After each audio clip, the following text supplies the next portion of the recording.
we have 18 minutes for each one of the presentations. So I suppose that we can allocate 15 minutes for the actual presentation and then leave 3 minutes for 1 or 2 questions. So the first author, who is actually the winner of the EWGDSS prize, is Xenia Mantins. She will present a paper titled Modeling Interactions Among Criteria in MCDM Methods, a review. So please, the floor is yours. You can actually use a laser pointer.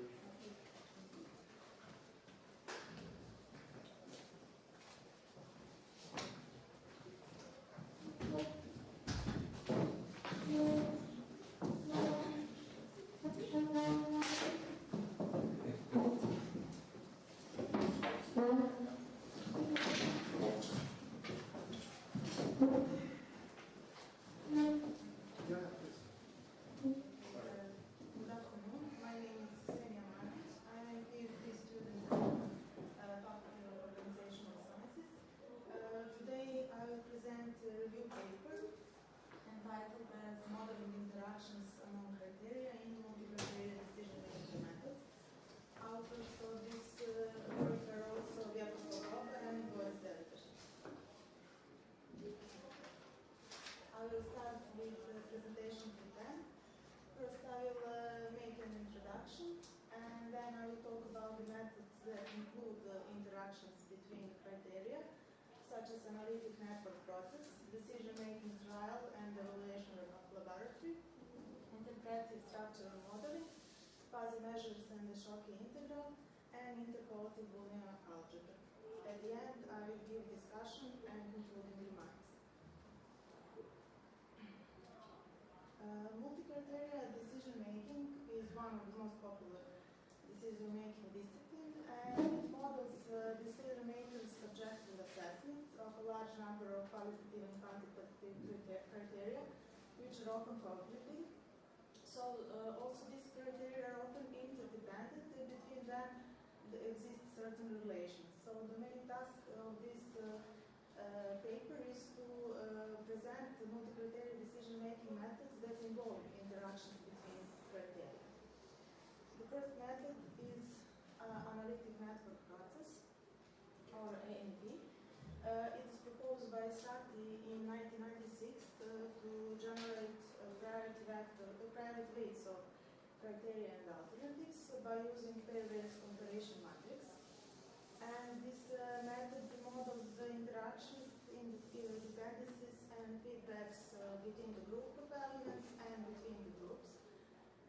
These interactions are presented by using the supermatrix. And this supermatrix includes 3 types of relations: interdependencies from successive criteria, subcriteria, interdependencies between criteria and subcriteria, and interdependencies between the level of criteria and subcriteria. The next slide shows the steps of ANP. As you can see, the first stage is the composition of problem and goal determination. Then the second stage is identification of criteria and subcriteria according to the goal. The third stage is the establishment of hierarchy that includes interdependencies among the criteria and subcriteria. Then the fourth stage is determination of matrix and determination of priority weights of criteria and subcriteria. Also in this method we check the consistency of the supermatrix. If the supermatrix is consistent, we can go to the next stage. This is evaluation of alternatives according to the criteria and subcriteria, and finally we can determine the final rank. If the matrix isn't consistent, we return to the fourth stage. The next method is decision-making trial and evaluation laboratory, or Demeter method. It is developed between 1972 and 1979 by Institute of Geneva. The main goal of this method is to convert a causal relationship between the criteria from the complex systems to an understandable structure and model. And this method is causal relationship between evaluation criteria to the use of matrix and diagrams. This method involves two types of groups. This is causal and effect. Causal group affects the effect group, and this is the way how to determine the weights of criteria. The next slide also shows the steps of this method. As we can see, first we collect the expert opinion and calculate the average matrix. Then we calculate the normalized initial direct relation matrix and derive the total relation matrix. After that, we calculate the sums of rows and columns of the matrix and set the values. After that, we can evaluate the alternatives according to the criteria. And in this method, we check if the cause-effect relationship diagram is acceptable. If it is, we can determine the final cause and effect relation. If it is not, we return to the fifth stage. So the next method is interpretive structural modeling, or ICM. It is proposed by Warfield in 1974 for the analysis of complex social and economic systems. This is a computer-assisted learning program that allows individuals and groups to develop a map of intricate relationship between the different elements. In the title, interpretive represents the judgment of a group of experts according to the area of research.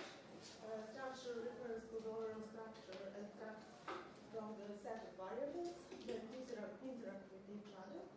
And modeling illustrates the specific relationship of the variables and overall structure of the system under consideration. Next slide shows the steps of ICM. As you can see, as previous method, this method uses matrix, concrete structural self-interaction matrix and diagrams, and also in this method we check the consistency of matrix. The next method is fuzzy measures and Schottky integral. Fuzzy measures are a set of functions with monotonicity which are necessary additive. In other words, fuzzy measures are defined on the finite set of criteria, and they model the relative importances of criteria as well as their interactions.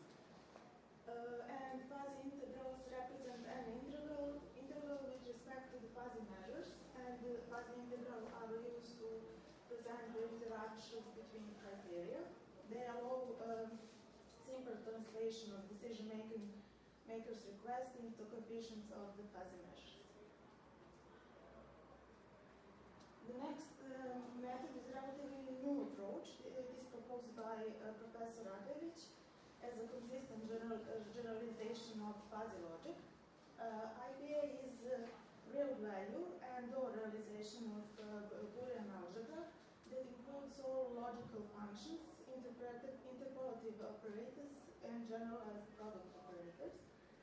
Under IPA, all Boolean axioms and theorems are applied, and what is specific for this method is that this method clearly separates structure and value of the elements of Boolean algebra, and technically it is based on generalized Boolean polynomial.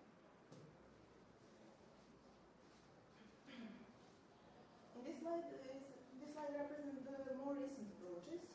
The first is multi-criteria satisfaction analysis. This method represents the preference disaggregation approach that is based on the principle of ordinal regression analysis. Next is utilities additives. This method includes robust ordinal regression and belongs to the utility value function category of multi-criteria decision-making approach. And the elimination as choice expressing reality expands the concept of concordance. And these methods include three types of interactions. This is mutual states, mutual weaknesses, and antagonistic. The main differences between presented methods is in tools which they use to introduce the interactions between criteria. And we use hierarchy structure and supermatrix. Demeter is based on structural matrix and causal effect diagrams. ICM use structural self-interaction matrix. Of course, fuzzy measures and shock integrals use fuzzy measures and integrals. And IBA use logical function, generalized Boolean polynomial, and logical aggregation. Next table shows the main advantages and disadvantages of presented methods.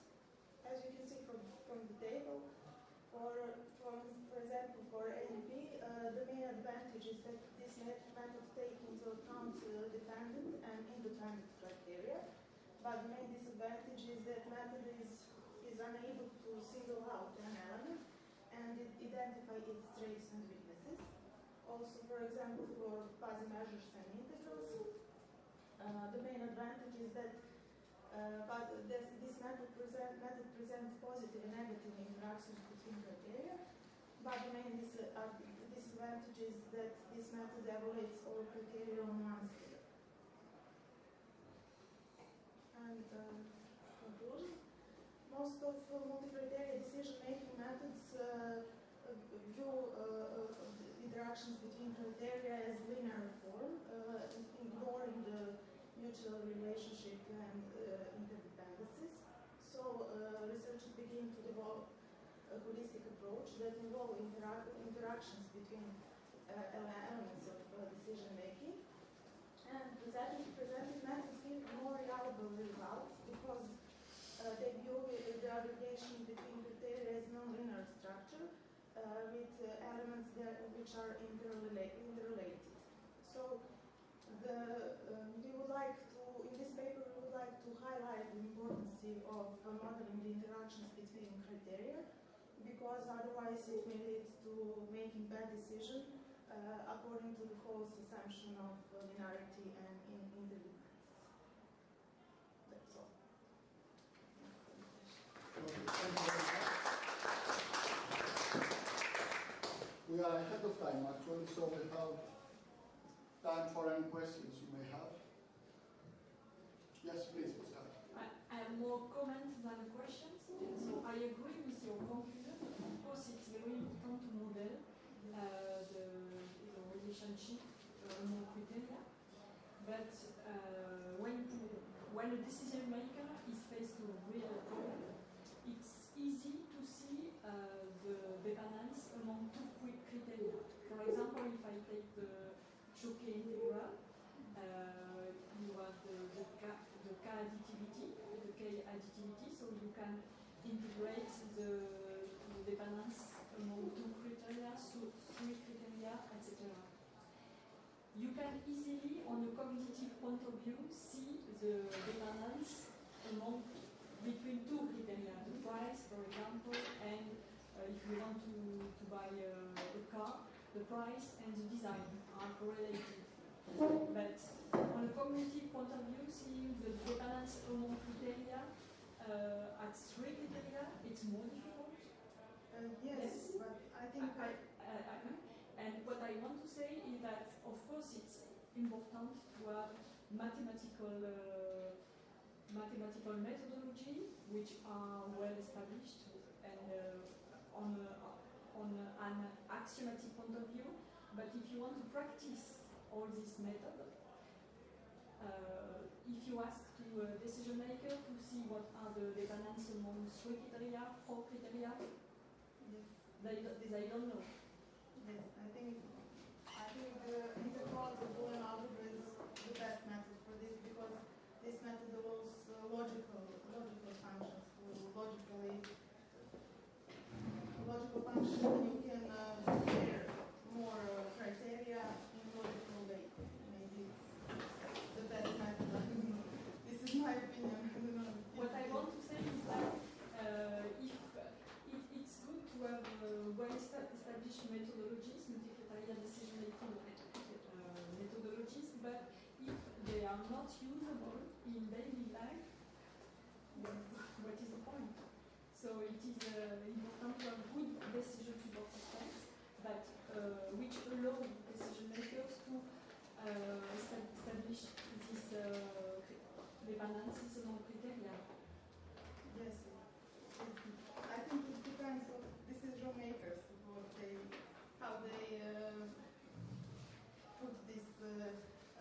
logical interactions between criteria.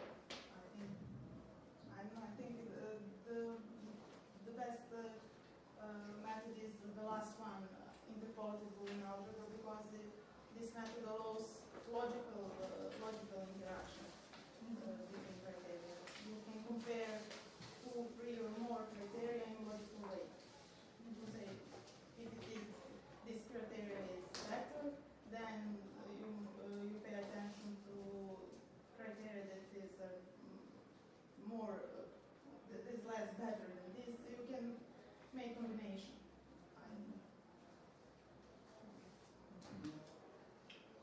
Any other questions? Just a Yes, comment. please. In my point of view, the selection of the method, an MCDM method, has a prior action, which is evaluate the decision maker structure of preference. So if you analyze, you have to check prior if you have some kind of interactions among criteria. To after that, select a suitable MCDM method to apply. So I think you have two stages. One is analyze the criteria, and after that, select the method. And not adapt the method for a problem. Just my comment. I also have a comment actually. I am not so sure that Utah or Electra can be considered recent approaches, as you said, because Electra has been around for 4 decades or so. Yes, but this is something standing. Ah, okay. If you are talking about another version, okay, okay, modified version, an extension. Yes, yes. Then that's a different. Okay. So if we don't have any more questions, thank you very much, Xenia.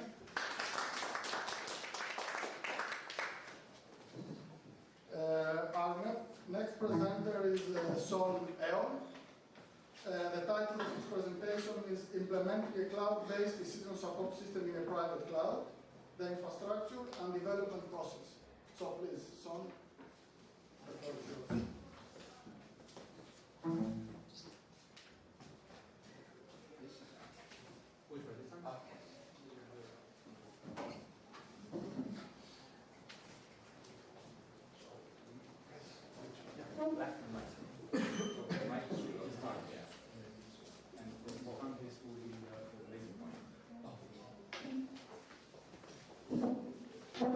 Good afternoon, everybody.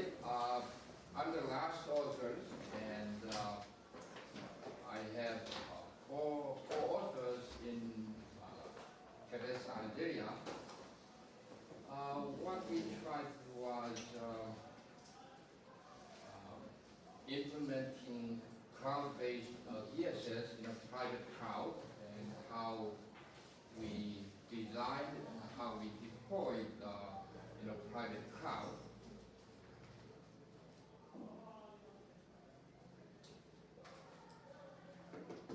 The very important point we want to briefly discuss is we used a platform, a cloud called CloudBiz, and then in our specific DSS, we used MCDM method called Prometheus 2, and then also we use negotiation procedures from the Hale methodology. And then after that, our main point is, instead of having DSS in a typical way, using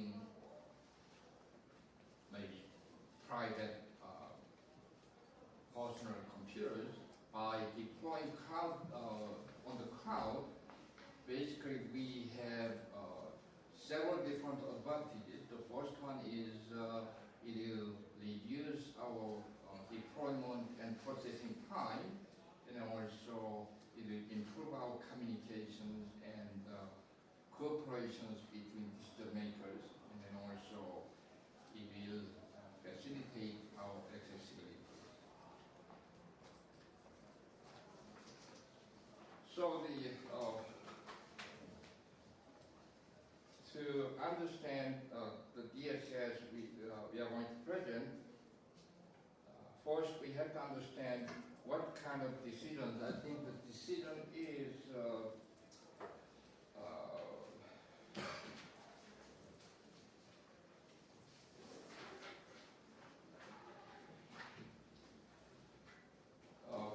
first, before we write these papers, the authors in Algeria, they contacted the city office in Annabelle. Annabelle is a city in Algeria, and then we consulted what kind of city plannings decisions they typically made. And then one of the typical decisions they made in the city of Annabelle in Algeria was when constructing companies try to build apartment urban housing development project, then typically city give them some incentive. We are going to provide your construction land with free of charge, so they will collect information from the constructing companies, give us your project in detail, then we will select one project so selecting construction project from multiple constructors, it is a traditional example of multiple criteria decision making. They have to consider environmental impact of the constructions, and then they have to also consider their city objective of long-term objective of city planning, sustainable development, and then there are several goals in deciding this kind of factors. So that is clear example of multiple criteria decision making. And then second, this kind of urban development project involves several different kind of decision makers.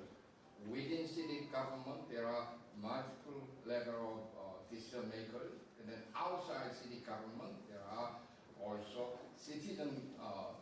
typical citizens trying to figure out whether this project, what kind of impact this project will have, their quality of their life in their city. So we decide to develop multiple criteria decision support systems, and then this kind of DSS has been already developed in our existing literature, but what we tried to do was let's try to implement and deploy this on a cloud that will we have several other different advantages.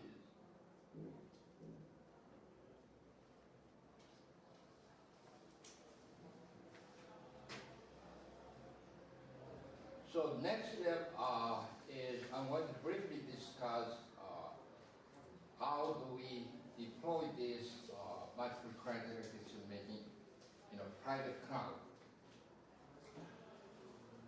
To deploy this DSS on a private cloud, we have to decide first deployment model. When we say deployment model, it is basically selecting whether you want to deploy on a private cloud or community cloud or public cloud or hybrid cloud. In our case, we decide to deploy this on a private cloud rather than community or public or hybrid cloud because some private cloud compared to others will have advantage of the protecting your confidentiality of your data. So first decision was deciding to deploy this DSS on a private cloud.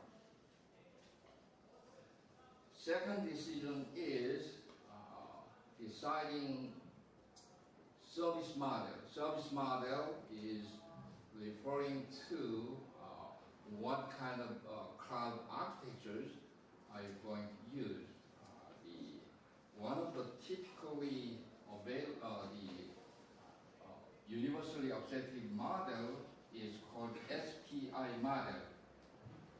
I think majority of our cloud applications are using this SPI model, which stands for SAS, PaaS, and IaaS.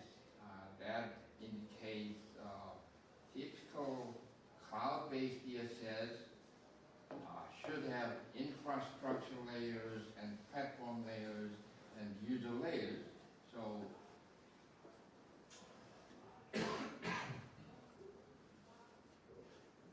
to develop any DSS on a cloud, we should have three different layer structure. First layer is infrastructure layer, which involves, I think typical companies, they don't need to develop their own networks, their own data centers. They all lease these information resources from third vendors. And then second layer will be development platform, including development tools and environment. The third one is developing actual applications. So what I'm going to present is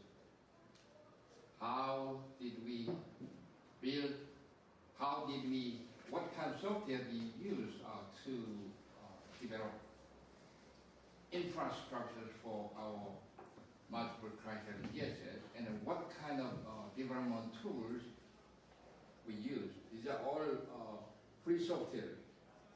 And then application layer, we use the multiple criteria decision-making tools, and then there are two different tools.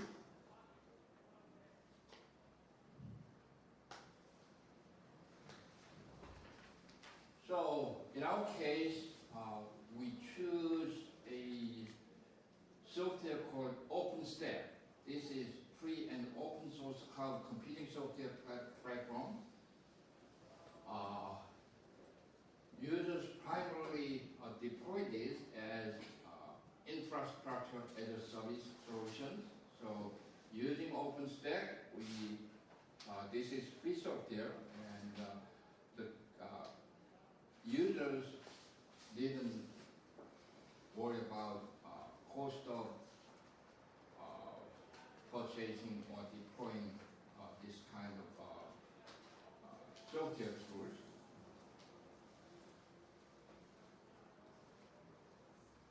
So it has, although it is a free open source software, it has many different kind of tools.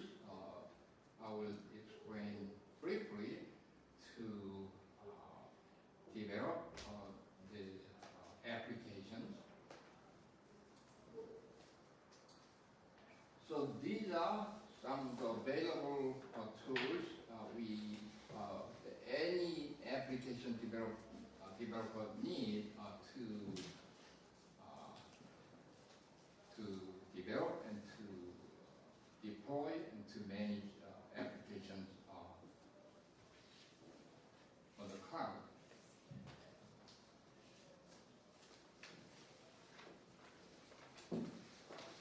So this open source free software has, although it is free, it has all necessary components for users to develop any kind of application they want.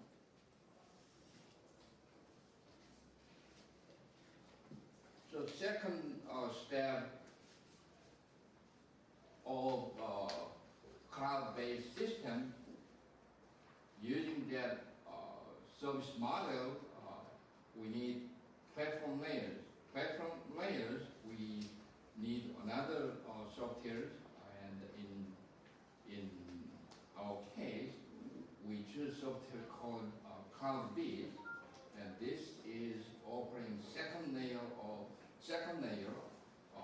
PaaS to build and to run and to manage entire applications. In our case, multiple criteria DSS for selecting project from multiple construction company. So using this platform, we can create a virtual machine. Virtual machine is basically dividing computing resources in a small multiple segment, and each segment can function as individual computers. So the virtual machine in which it deploys our multiple criteria DSS with 3 different subsystems: user interface and model base. In the model base, we put our multiple criteria decision-making model and also database. You have a couple of more minutes, please. Oh, yes, yes. I will. So, the last one is last layer, user layers. User layers is basically users will be linked to this system so that they can be part of decision-making processes, and they also can participate in the each step of decision-making with their desktop computer, smartphone, or tablet, and so on. So the with internet connection.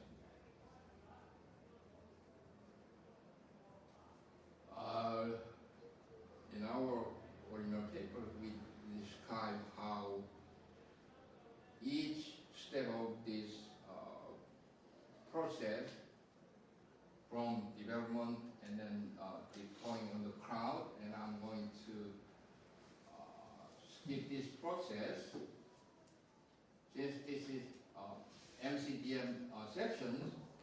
In our MCDSS, we use preference ranking organization method for enrichment of evaluation 2 method. I think this is developed by in Europe and widely used in European countries. And then the other method is ranking method, hair method, instant runout voting. So these 2 methods was deployed on the platform layers using web application archive file. This is the detail. I want to skip this part.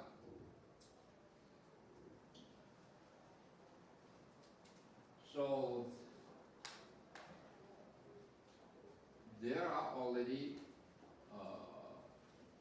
many existing applications of typical application of MCDSS, selecting multiple project, urban housing development project. But what we did was, let's try to deploy it on a cloud. By doing so, we have several different advantages or convenience. The first advantage will be access convenience, allowing multiple number of decision makers. We are talking about city planners in the city government, and then also citizens, ordinary citizens worrying about environmental impact of this kind of urban project, all can be participants of this project as long as they have computers with the internet connections. They will be part of this decision-making process, so that's access convenience. Second one is data security. To consideration of data security of a cloud in the public, we decide to use private cloud instead of community cloud or public cloud. We decide to choose private cloud. So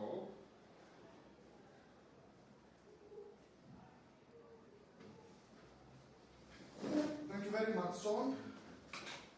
So we have time for one or two questions. I don't know if anyone has to ask.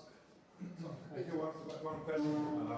How you deal with the consistency?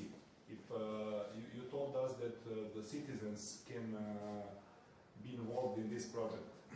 Yes, so if someone is giving the pairwise comparison and this pairwise comparison is not consistent, so you don't use that result, or how you deal with the consistency in your project? I think our idea is deploying this system in a private cloud.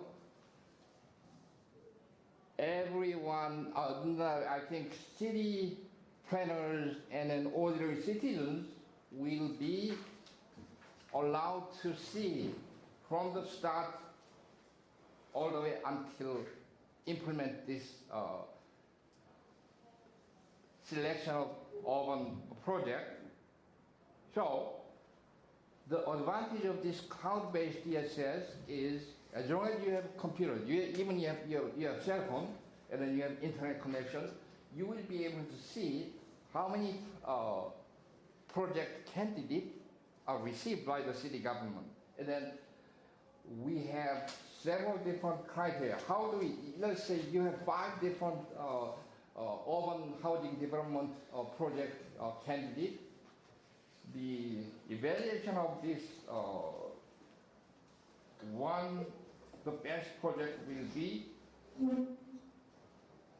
the cost and then also impact of this project on their environmental conditions and so on. So if there are strong opposition from citizens, then probably they will do so because of their undesirable environmental impact. Then I think from that step, these decisions cannot proceed. Then city planners must go back to previous step and then they have to make a decision. So all this process will be transparent to everybody. Yeah, that's the basic idea. Yeah. Okay, thank you. Anyone else? Any questions? So if I understood correctly, this is not implemented yet. This is in the design phase. Yeah? You don't have any experience in using the system. Well, this project is given to a PhD student at University of Teresa, and I think I can say if this is not real project, but we contacted Algerian city of Annaba, and then we asked them, in your city planning department, what kind of decisions are you typically made? And then one of the idea was, I think in urban project, typically city of Annaba, we are going to provide free land to the developer. Then give me your idea what are you going to do with this free land. Then the developer may give you, we want to develop this kind of housing project with 50 different the apartment unit and a location with this. Then, so we develop systems based on what typically city government is doing, and then if they are willing to do it, I think it is already all the models are on a cloud. Yeah. So it is doable, but it is not being used yet. Okay? Yeah, that's it. Okay, thank you very much. Time for our third presentation. The title is an AHP model for contractor pre-qualification, and the presenter will be Omar El Kasser. For 15 minutes, the audience will.